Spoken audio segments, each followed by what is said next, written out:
Welcome back, Fuckfaces. Kyle High Club, episode 9. Not MMA episode, just regular.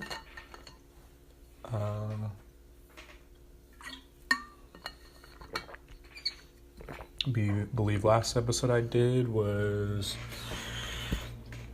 I think it was Friday last week, day before I saw Ron White, and yeah, he's hilarious as I thought. Just great time, great show. He's fucking hilarious, and it was a great time. His opener was really good as well. I forgot his name. Sorry. But yeah, it was a solid time, and yeah, I look forward to seeing Tom Segura in a couple weeks. Yeah, a lot of things have happened in between then. I'm not really sure what I want to talk about first, but I guess I'll talk about football and the NFL first, because I got two little things here that I have listed down about them. The first thing is the new PI change, the pass interference change. So I believe starting in this next season, starting in 2019, you're going to be allowed to challenge any pass interference call. So I guess if a coach doesn't agree with it, they will be able to challenge it.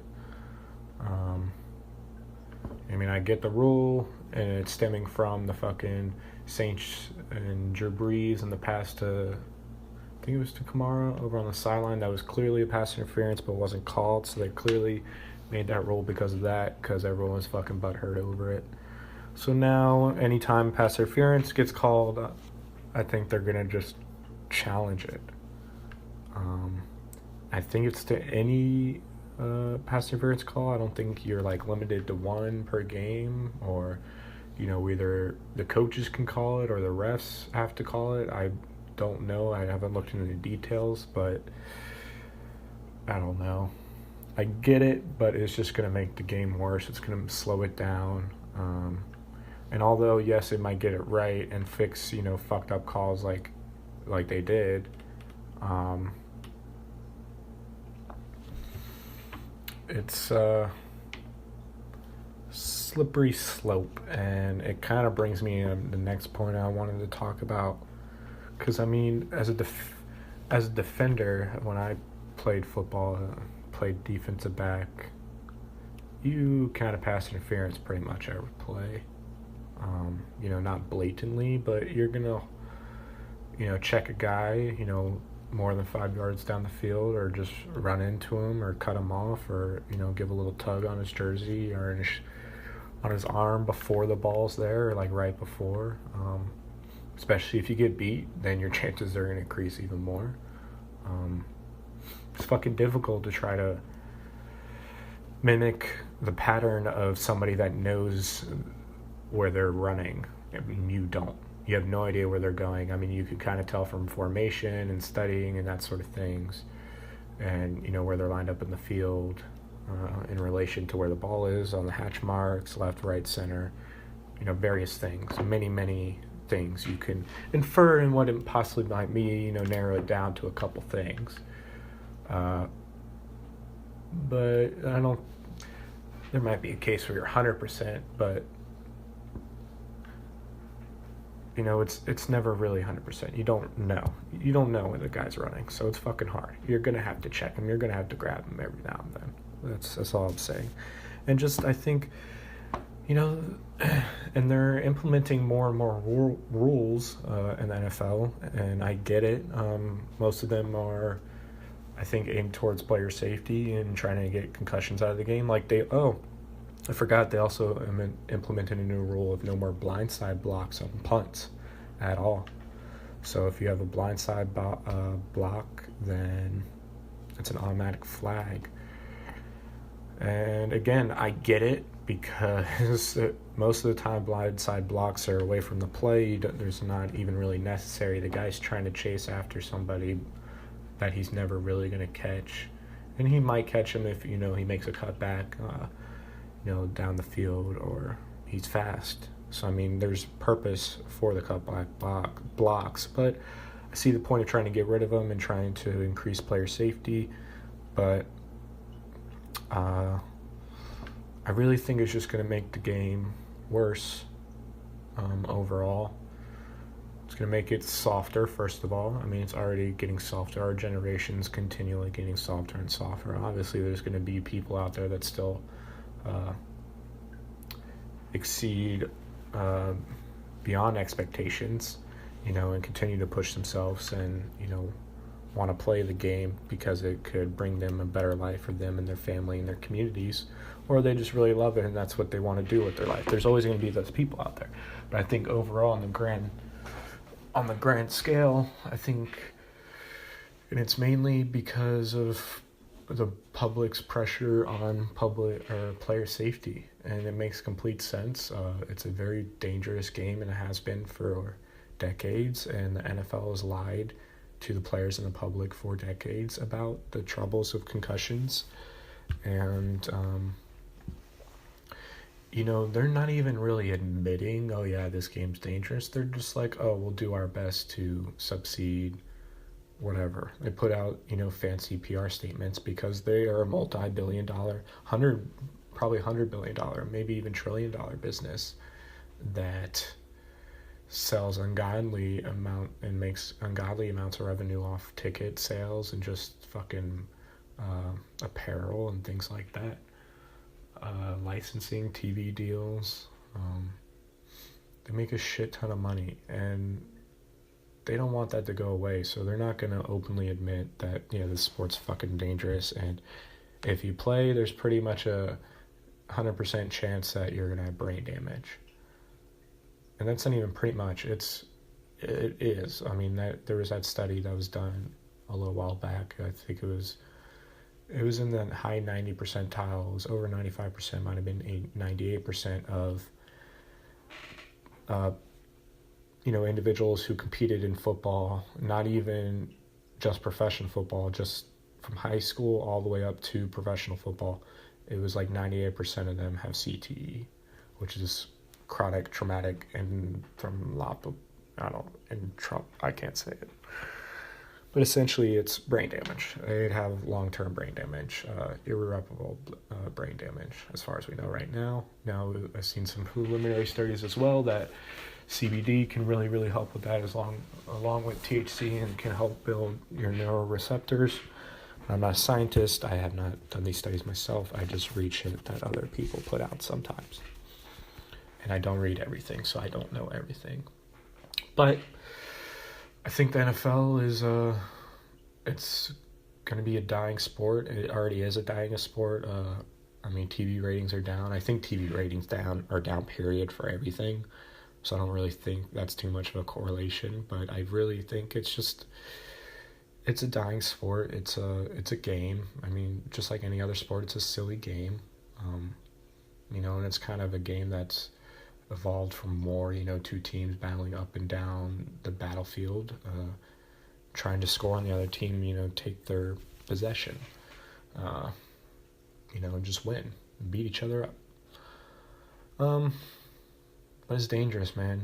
You just pad these super athletes in the greatest padding technology that we have and have them run into each other full speed at full clip over and over and over again. It's not healthy. It's really not healthy. Because when you put those pads on, you feel invincible. You feel like you can run through a brick wall. And I bet a lot of them could. And man, that helmet is hard as fuck. If you ever been hit with the helmet into your thigh or your leg or the ribs or something, anywhere, honestly, it hurts like a bitch. Getting speared by people.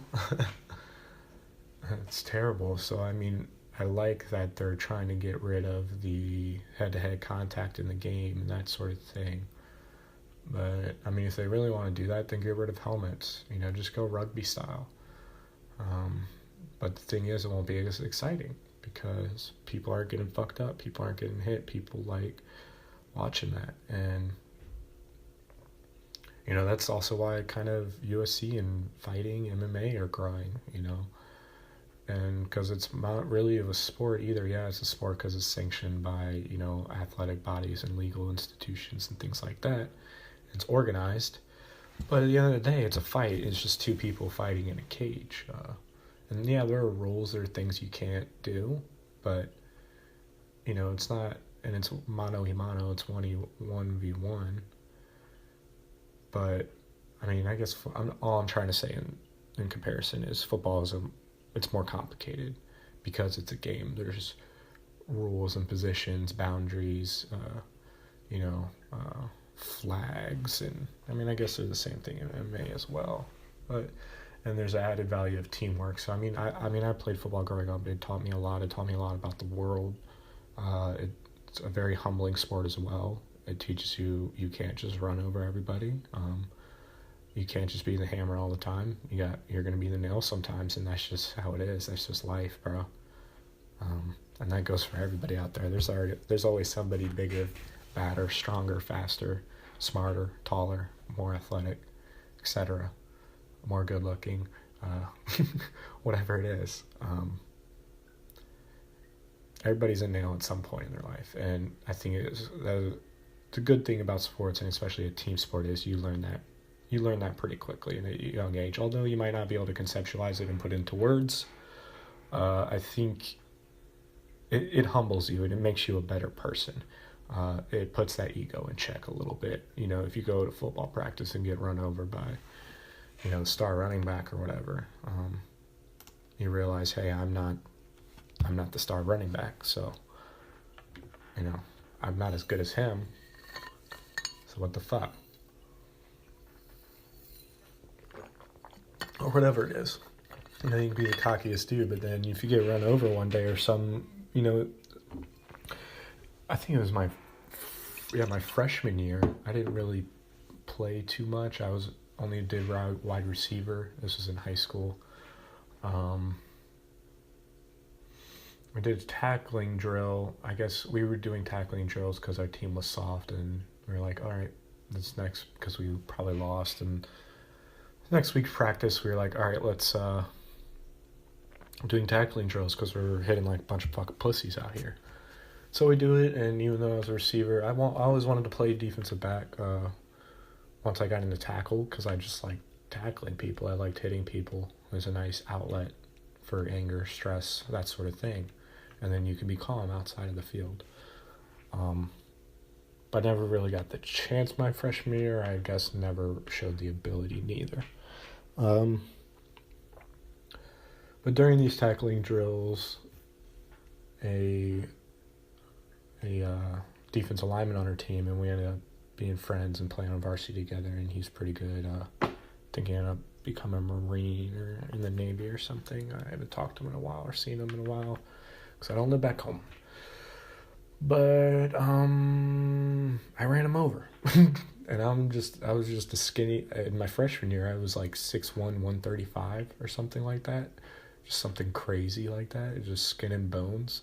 And I mean, I'm still skinny and I'm a little taller, but I can imagine being 50 pounds less. That'd be really disgusting, honestly. Yeah, I ran this kid over. He wasn't very tall, but he was very stocky built. Probably had 100 pounds on me at least, and ran him straight over. I gained my respect from him, from other people, and I don't know what happened after that. And I'm not, this guy that I ran over, he wasn't like a fucking, he wasn't a dick or had a super large ego. He was a super nice guy, so it's not like I humbled him. But the only reason I brought this up is because you can't be humbled, and there's been plenty of times where I've been ran over as well. There's a guy in the NFL now, Eli Harold. I believe he's on the Lions, Detroit Lions, last time I looked. Played against him in high school. And he ran me over a couple times in a game, and I was just like, well, that's just how it is. I guess he's going to the NFL, and I am not in my current state. A lot of work to do, but that dude also seems like a freak. I know he worked hard and stuff, but he seemed like he had freak genetics. I got the white skinny jeans, like, I don't know. Yeah, football's a great sport. gave me a lot of great memories, a lot of great lessons that were great outside of the game. But I really think it's just going to end up, not dying. Especially if the Patriots, if Tom Brady just fucking lives forever, when it's like the Warriors, like I don't want to watch basketball because I already know they're gonna win. I'll watch the fucking finals or when they play the Rockets, but I'm not watching any of these regular season games because I already know who's gonna be in the finals, most likely, and who's gonna win. But although I don't really condemn the NFL for quote-unquote protecting player safety, increasing it, because they should have done it a long time ago. They're really just saying that they're doing it now because they're trying to protect the bottom dollar, continue that revenue stream. Because nobody ever wants to go backwards. Even if you're making $100 billion, if the next year you make $99 billion, that's a failure in these people's eyes. They want to have exponential increasing growth year after year after year and forever, but that's just impossible. Everything dies, everything ends, and I'm not saying the NFL should die or end tomorrow, but I think it's going to end up just becoming less and less popular, really. It'll probably most likely be around because it's a kind of American heritage, but baseball was the most popular sport for the longest time. Back in the days, America's sport, America's pastime, or whatever. That it was fucking baseball and apple pie. That was about as American as you could get. But now nobody really watches baseball, I think, except for baseball players, people that played baseball growing up, and I think it will be the same for football. And I guess it's always been the same. For sports in general, you really only watch if you play, I guess. But I don't know.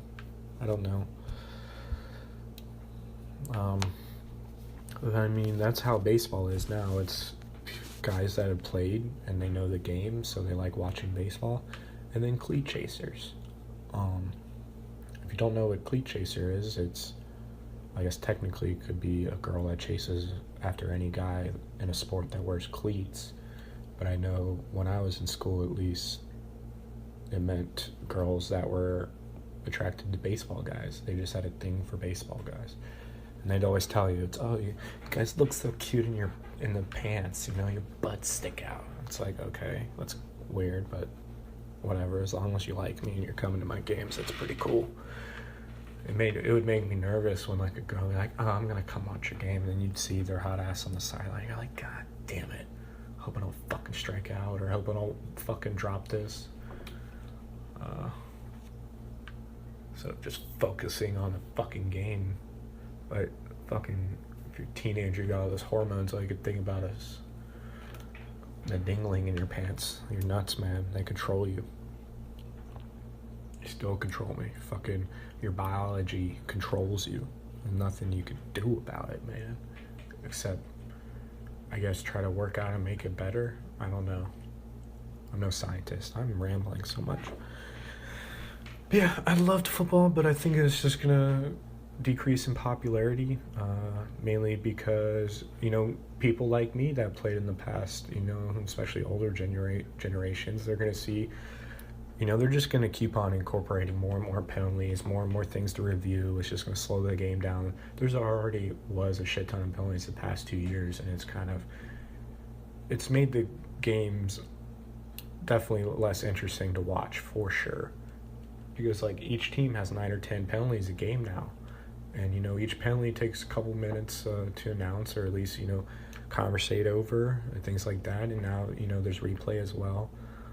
So, there's just as much dead time in football now as there is in a baseball game. And it's not going to help. And it's just going to get worse. And now that people know the dangers, more and more parents are going to not let their kids play football when they're younger. Now, I think you should probably just let your kids do whatever you want, but And, I always thought, I would let my kids play because I played, so how could I not tell them to do something if they want to do it? But more and more as I'm getting older and realizing how important your brain and your mental health and your brain's physical health too, and how bad it is getting hit in the head, and like even just knocking your head on on a cabinet is like really bad. Not that like you're gonna get CTE from doing that one time, but just that one little bump, it really can mess up your brain, because our brain is not has not evolved to take damage. It's very soft, especially when you're younger. I mean, the only reason, the main reason why, I don't know the main reason, but essentially humans and babies are born super dependent. And it's mainly, at least how scientists told me, it's because you literally can't grow the head of the human or the baby much larger than it already is, or it won't be able to, get out of the vagina. Because, it takes fucking 18 years or 25 years for the fucking human brain to fully develop, the frontal cortex to fully develop, which I think is responsible for like decision making and things like that. And I'm not even fucking 25, so I'm not even fully functionally, developed, so to speak. I probably have some handicaps as well, repeatedly getting the head over the years, but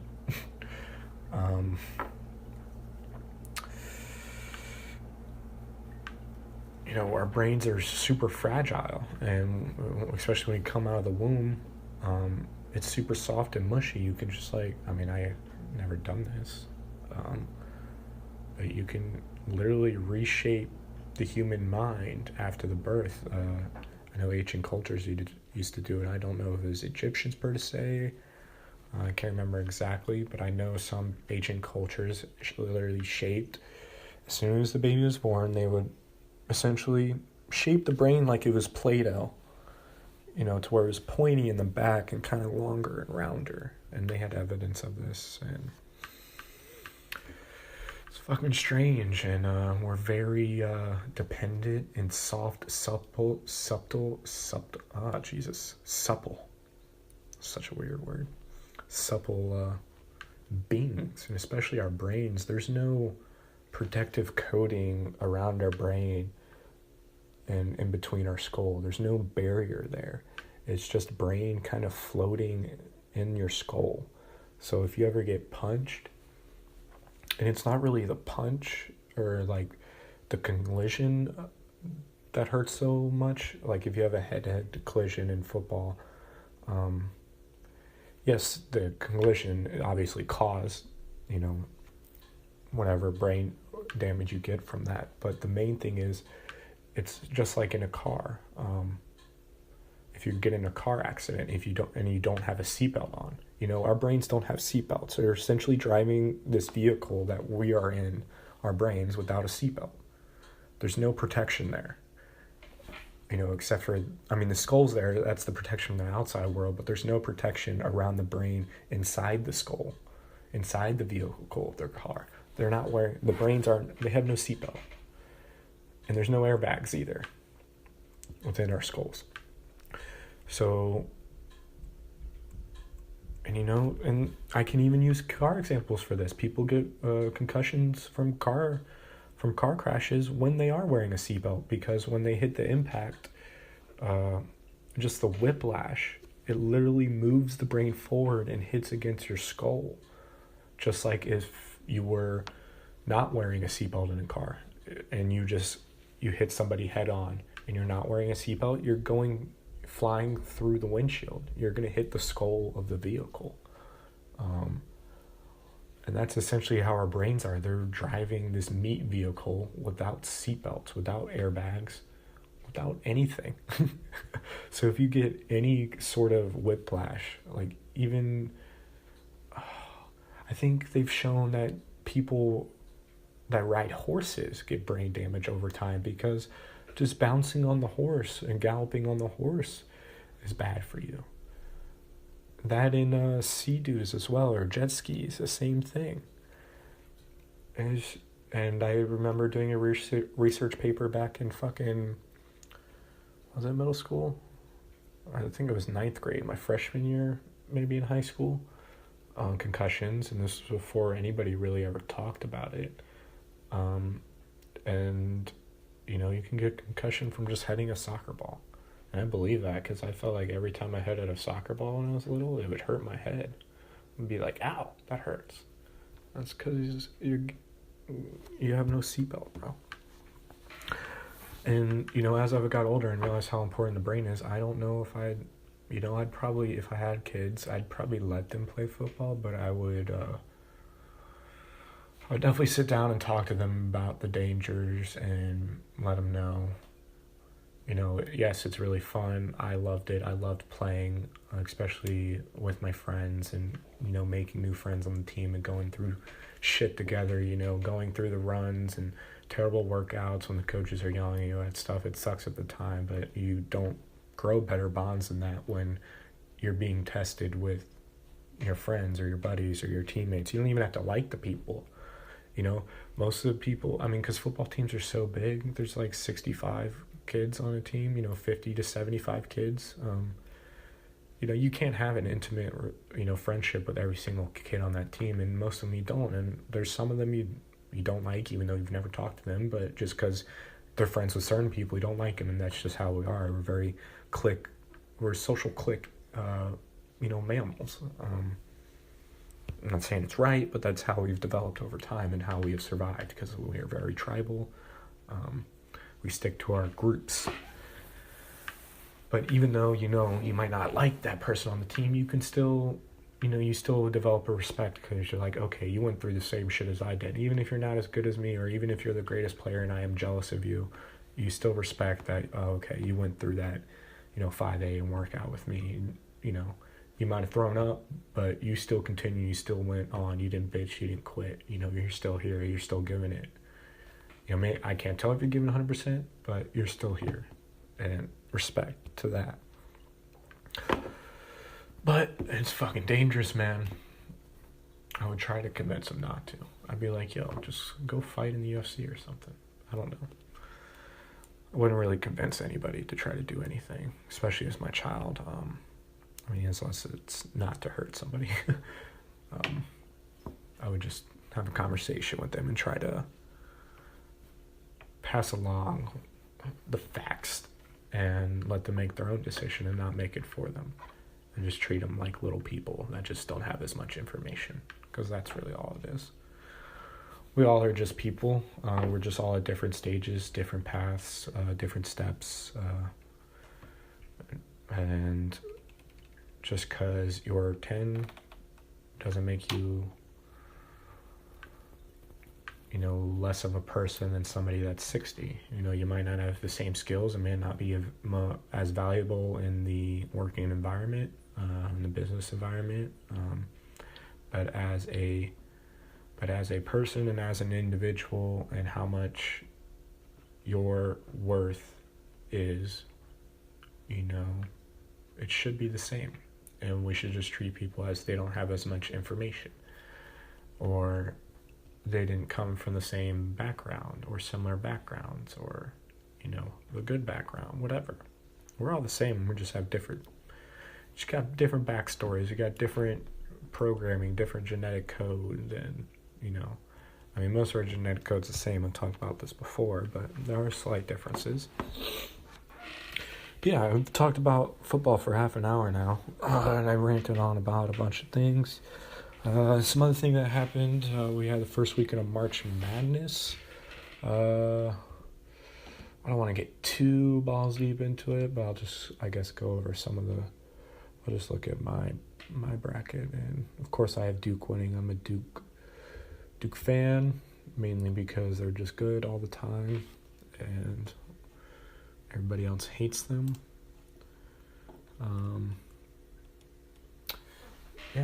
Sweet 16 actually will start today. We got Duke and Virginia Tech. Duke almost lost to UCF, and that was a crazy game. That was like really the only game I've watched. In the past, I always try to watch as many possible of these games, but just come to realize that, especially the first two rounds, they don't really matter. It really only matters when you get to the Sweet 16. The first round is just like, okay, congrats, you're in. You get some money from the NCAA, from all the sponsors and shit. The kids get to travel somewhere and hopefully have a good time, and coaches aren't too dicks about it. I mean, yes, they're there to win, but I mean, for the lower seed teams like a North Dakota State or Gardner Webb, just enjoy it. Just happy to be there. You're not going to win more than likely, but obviously you play to win the game. But, it's really an experience. And, yeah, so, I mean, I didn't really watch any of the beginning games. Not even any of the upsets. Liberty had a good upset in the beginning, but they lost to Tech. Oregon upset Wisconsin. I'm from Wisconsin. People are pissed about that here. I didn't pick it, but I was so close to picking it, but I ended up picking Wisconsin because I was being a quote-unquote homer, even though I'd been here for like a year and a couple months. So yeah, fuck you, UW.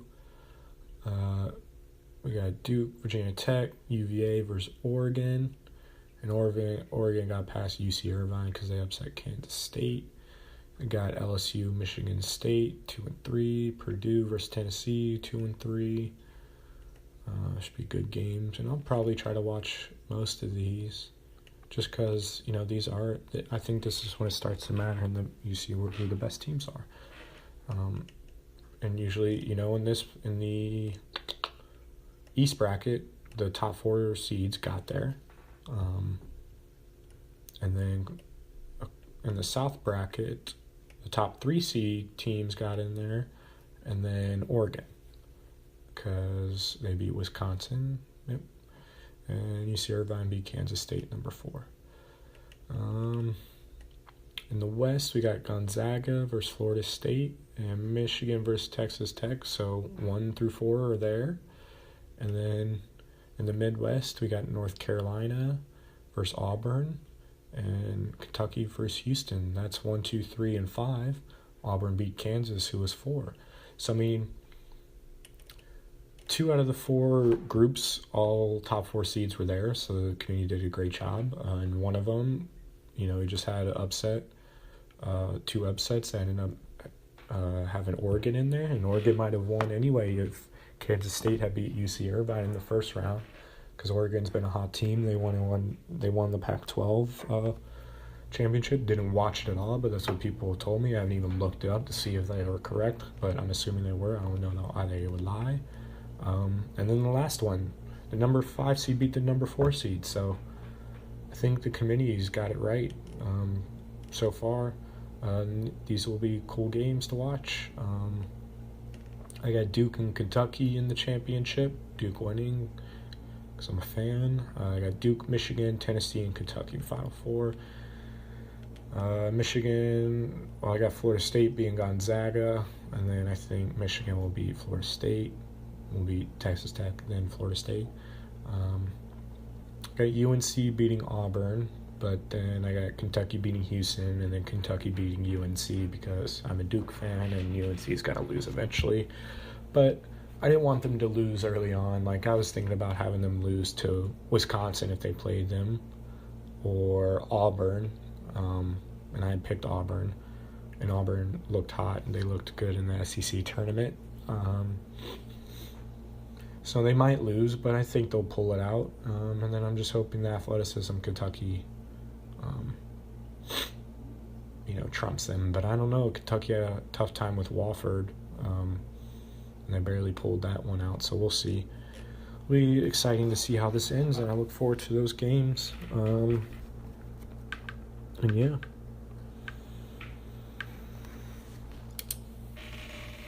And I guess I can find a little transition to the next one. So when Wisconsin was playing, they at my work, I wasn't in my project room because I don't have a project room because I'm a lowly support fuckhead. I don't really want a project room either. I like my own desk, my own little space. But essentially, they had the Wisconsin-Oregon game, the first round, on the projector, and they were watching it. I see a lot of ums, man. It's gotta be annoying. But the game was tied at halftime, I believe, and they ended up, and then Oregon just ended up blowing the shit out of Wisconsin in the second half and beating them. Everyone was upset, I guess, but the only reason I bring it up is because I'm segue into office and corporate work environment and just the setting and how shitty it is to work at, and how much I dislike it and how much it is against the happiness of their employees. Mainly first with all the fucking bright lights. It's bright as fuck in there. Those fluorescent light bulbs, just rows and rows of them. There's not a fucking dark corner in that fucking building.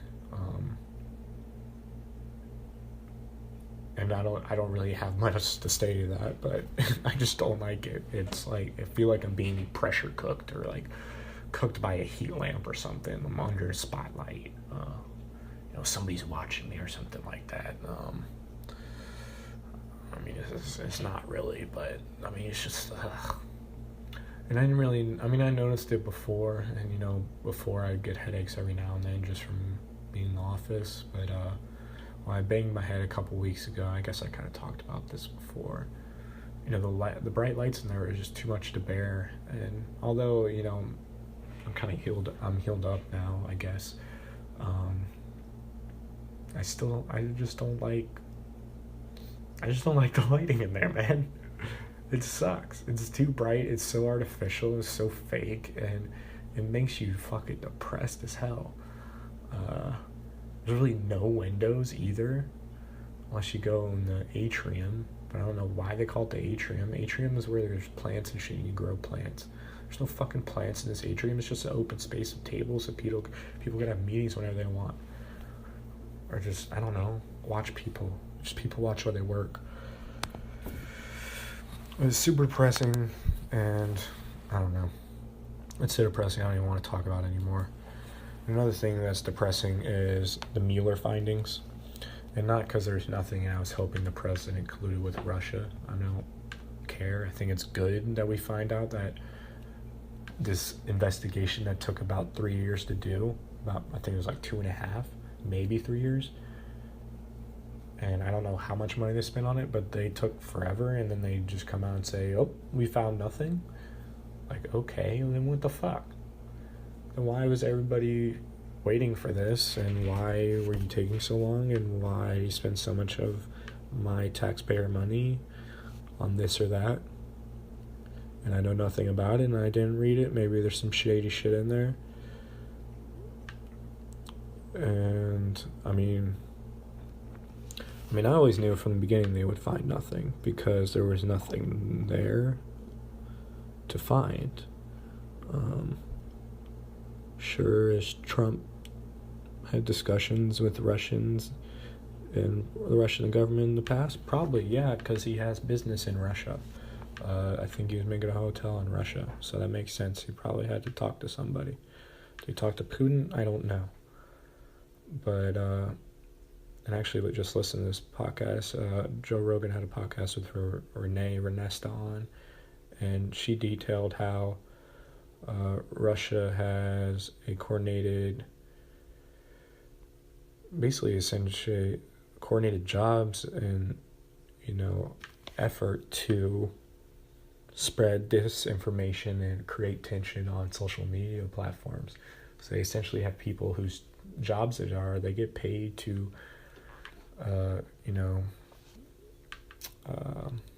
push on misinformation and create discourse and decisiveness within social media platforms, and not only there, but also conduct, create Facebook events and real life protest and have them, across a group that they disagree with and create tension in real life and possibly violence. And, honestly, I didn't really predict this specifically, but I predicted this back in freshman year of college. Yes, my freshman year of college, I was in a class with like 9 other people. It was called a survey for United States and Russian history. And it was essentially comparing, things that happened in American history to things that have happened in the U.S. history. Not only events in the same time and events where we, either collaborated or were fighting against each other. It was looking at things that we worked together on in World War I, or things that we were, threatening against in the Cold War era and things like that. Or if it was comparing things now to things that happened in the USSR in the past. It was a very interesting class. It's kind of weird that there was only 10 people in there, but I just needed an extra class to fill, and somebody told me to take it, and I took it, and it was cool. Professor just sat up there and lectured, and then we just had to write a paper once a week in class, and that was it. And then he would just grade you off of it wasn't even grading off facts or materials. You would just present arguments and opinion pieces on the material and events he presented, and then he'd have like a weekly question like, what do you think will happen in the future? One of the questions was, and oh my god, I predicted this too in the same class. One of the questions was, do you think an outsider could ever, an outsider of the political system could ever become president? Kind of like, I forgot the example. I think was it Jimmy Carter? Not Jimmy Carter as a governor. I don't know, but somebody, it was Reagan, right? Yeah. I think he gave Reagan as an example because Reagan was, a movie star before he was president. And I think he might have held some political office before that. I don't know exactly, but essentially asked, do you think somebody could, be an outsider and become president? I said, yeah, and I think I gave Donald Trump as an example because there was rumors then that he would run for president, and I said he'd probably win because he'd get the popular vote, and blah, blah, blah. But the main reason I bring this up is because propaganda. I remember we had one of the weekly questions was something about propaganda and how he essentially talked about how Russians, propaganda, the communist, when they were a communist government, how they propagated their message to their citizens, and how they made them believe what they wanted them to believe, and how we would also do counter propaganda to them, through American films and things like that, to where, like the movie Rocky, fucking Drago was the bad guy from Russia. And, Russia is always the bad guy, and they always were evil, and Putin's bad, and, they've done really good at. And then, they'd have propaganda pieces in Russia that made America look good and Russia look bad, and kind of, shit on the Russian government. And I don't remember the question exactly, but it was essentially getting at, do you think, how do you think this goes on today? Or in the future, do you think will happen? And I was like, fuck yeah, it definitely does. But it's not as noticed because I said it would be more subtle because people, instead of being outright in movies saying, quote, Russia's bad, Russia's the devil, it will just subliminally come from, social media places, and people just, I didn't give it as details for Name or Vesta, but I kind of predicted that, yeah, of course Russia's not like they're influencing and hacked our election system. Yeah, they might have hacked some information, but of course they're trying to propaganda us and get us into thinking a certain way. Because why wouldn't they? We do it, as we do with the Rocky movies and, everything. We propaganda ourselves, so, and obviously we're going to do it to other countries as well, so why would Russia or China not do it to us, the most powerful country in the world? It just makes sense, especially when we have the most powerful military in the world. You can't just attack us. You got to come up with some social covert operations, and it looks like Russia has, and they are doing successfully because it's hard to monitor social medias. And now I'm not saying I don't think they should be monitored. I don't really know where we go from there, how you prevent it.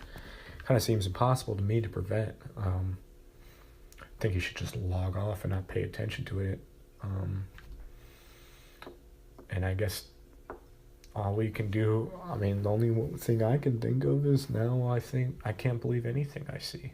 I don't know if it's coming from Russia. I don't know if it's coming from our government trying to tell me what to believe, or if it's like a fucking whistleblower just trying to tell me the truth, or it's a fake whistleblower. They tell you that's a whistleblower, but it's really a person that's like an operative of the government, and they're just, they're just releasing what is spoon-fed to them by internal sources. So you get to concentrate about that and not look at some other shit, some real shady shit that's going on. And honestly, I don't want to know because it doesn't affect my daily life. And I don't want to get involved because that's how people die. And I don't want to die. So I'm just continuing getting high and talking about it and having no answers or solutions. And do not want to be approached for that either. So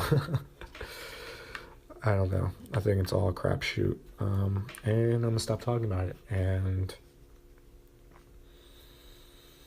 I have no easy transition into the next, either one of the topics I have left to talk about. One of them's about dating, and the other one's about the new Beatles movie that's coming out called Yesterday, and how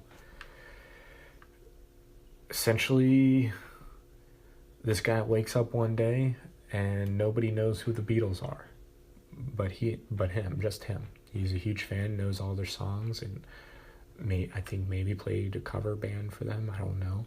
But essentially wakes up one day, no one knows who the Beatles are, and so he just essentially copies their music and plays for them and becomes rich and famous. I think that's what it's about. It sounds like a shitty-ass movie. Just sounds like another way for whoever owns the Beatles music to make a bunch of money. And honestly, I don't know where I heard this, but I think Michael Jackson's estate owns the Beatles music. Which is kind of shady to me because they just made that documentary about Michael Jackson, the Neverland documentary, and obviously shit all over Michael Jackson. I bet it's probably true, and he probably did fucking molest kids and shit like that. But who knows? I wasn't there. I don't want to know. Just because that's something dark, why would you want to know that, for a fact? I don't. But yeah, same people probably put that out, and they're just, whoever put this out is now profiting off of shitting all over Michael Jackson now that he's dead. It would have been cool if he did this while he was alive and maybe ask him for comment, now instead of waiting for his dead like cowards. And then, you could shit on a guy whenever he wants, but like, at least give him a chance to rebuttal and be like, oh no, I just like playing with them. I didn't fuck them. Or something like that. I don't know. Or he's fucked up, but, honestly, fuck this Yesterday Beatles movie. No one's going to watch it. No one cares to watch it. It's just another movie that, and that people, that whoever is backing this and financing this is, they've run out of ideas, obviously, because that's a shitty idea. So, what if we wake up and nobody knows who the Beatles are, man? And but one guy does. And then he just makes their music again, exactly the way that they did it, and just copies their shit. It's like, oh my God, that's so amazing. That's just such a terrible idea. I've had way better ideas. My ideas suck. All my ideas suck, and they've already either been done because they suck or because they're awesome. I'm just kidding. But yeah, nobody's gonna watch that. It's gonna flop. I hope you didn't put too much money into it, because it's a terrible story. Get your shit together, Hollywood. The last thing I have is dating, and essentially just dating, the differences between adult dating and college dating. And essentially, the main difference is just organization. I guess timing. Back in college, there really wasn't any organization. You go to a party with your friends, you meet a girl there, your guys are both fucked up, but you lock eyes, you're cute, or you think each other are cute, you start kissing, you make it out, you say, hey, where do you live? Where do you live? Okay, let's go back there, and you fuck. Or whatever. Or you just get their number and you meet up sometime. Maybe you have lunch at one of the places and you punch or swipe for them one time. You don't really go on dates. I mean, sure, you do every now and then once you actually start dating somebody, but you're not making money either, so you're not really going on dates. But it's kind of unorganized. It's just like, hey, you want to come over and finger fuck? Watch Netflix and bang? I'm just like, sure, I'll be over soon. I'll walk over soon. Pretty different adult life. It doesn't happen really ever anymore. I mean, I guess it would more if I live closer to downtown and walking areas. And I guess, yeah, it would. It's a little harder to convince a lady friend to come back with you or drive home drunk with you back to your place. Not saying I haven't accomplished it, because I have a handful of times. But it's a little harder. And just like, oh my god, I live right over there, let's walk there. Or, I don't know. Now you have to schedule things. You got to be like, oh, I work from 9 to 5, so I can't do anything then. Or, oh, I got my sisters. I got to babysit my sister. I got to I don't know, I got this thing planned this weekend. I'm going away. I'm on vacation. Where it's like I can only be free from 7 to 10 because I have to work tomorrow in the morning. So we can't finger bang or anything. We can't get drunk and finger bang. But like in college, once it's the weekend, you don't have any plans.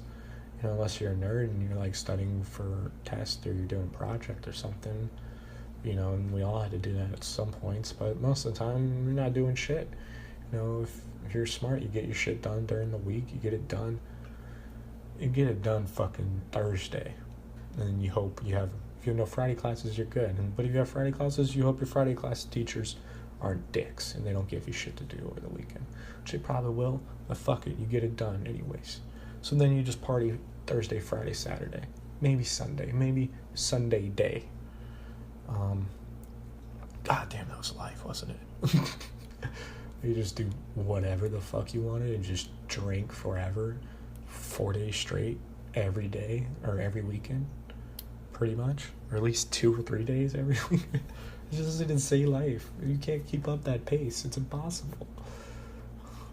Unless you're an alcoholic now. You find out if you're an alcoholic if you go to college.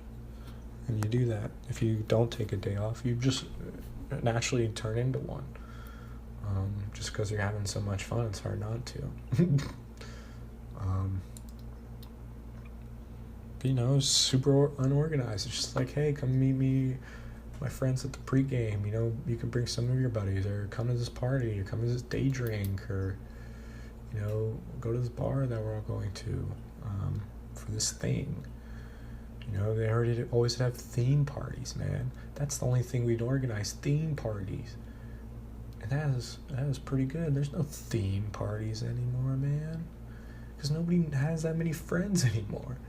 Nobody's in a fucking fraternity or like a club where you can just invite 60 people. I mean, I'm sure some people are, but like, you're not going to invite everybody. You're going to handpick people. You're going to invite like 10 people to come drink at your place beforehand. You're not going to invite 30 or 60 or 100 people to your apartment to get fucked up for a kegger.